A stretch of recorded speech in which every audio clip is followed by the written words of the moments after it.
we also, as we've been telling you, are experiencing these Arctic temperatures this week. And it's important that you do have those layers as you head outside. Yes, so let's get to Clay Gordon right now, because Clay, you spoke with a doctor at Nationwide Children's Hospital about really the perfect cold weather outfit to stay warm. Yeah, your outfit of the day is going to be a little different today. It's time to break out the heavy hitters this morning. Your thickest coat and your best boots, even if you are just on a quick trip out of the house. It won't take very long for bone-chilling weather to start making you feel uncomfortable, and your children standing at the bus stop or even outside at recess, same for them.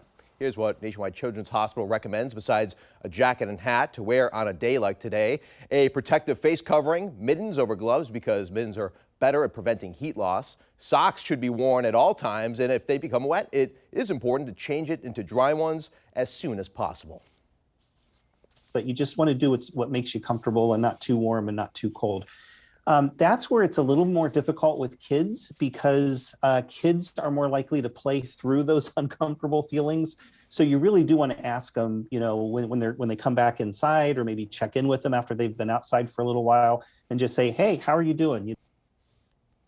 Yeah, you always want to check in on those kids. So we're going to check in right now on Tino Ramos, who's standing outside in Dublin. I hear you have about 5 layers on this morning, right, Tino? 5 layers indeed. You know, I'm glad you talked about getting wet too, because it was last half hour.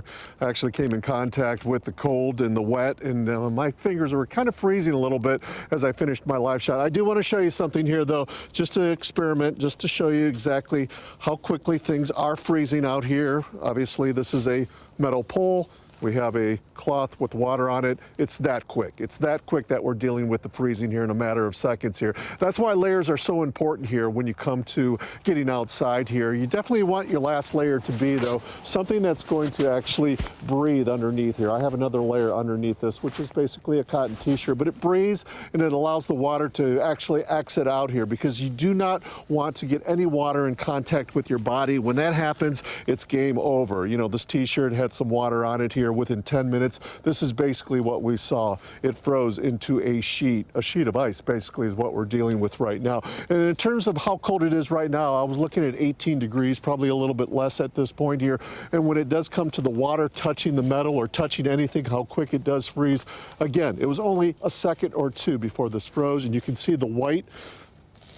You can see the frost that's on there, and that's the problem here when you're in contact with the water. So obviously be very careful out there. Double check on yourself. Don't stay out here too long, because clay, it will get to you very quickly, especially when you come in contact with wet conditions. Clay? Yeah, definitely, Tino. And we could actually hear it on your microphone, the peeling off that pole there. So I appreciate the visuals. Now, according to the National Weather Service, with temperatures we are facing right now, the slight breeze could cause some frostbite, and it can form as little as 30 minutes if your skin is not protected.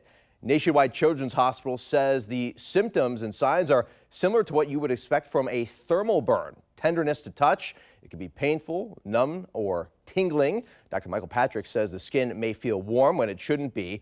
If your skin starts to change color, a redness or paleness, or blisters begin to form, it is an emergency and you should be treated by a medical professional. And Tracy and Angela, now, but Dr. Patrick thinks it is a good idea for kids to get outside this winter and enjoy it and be active, but not so much on a day like today.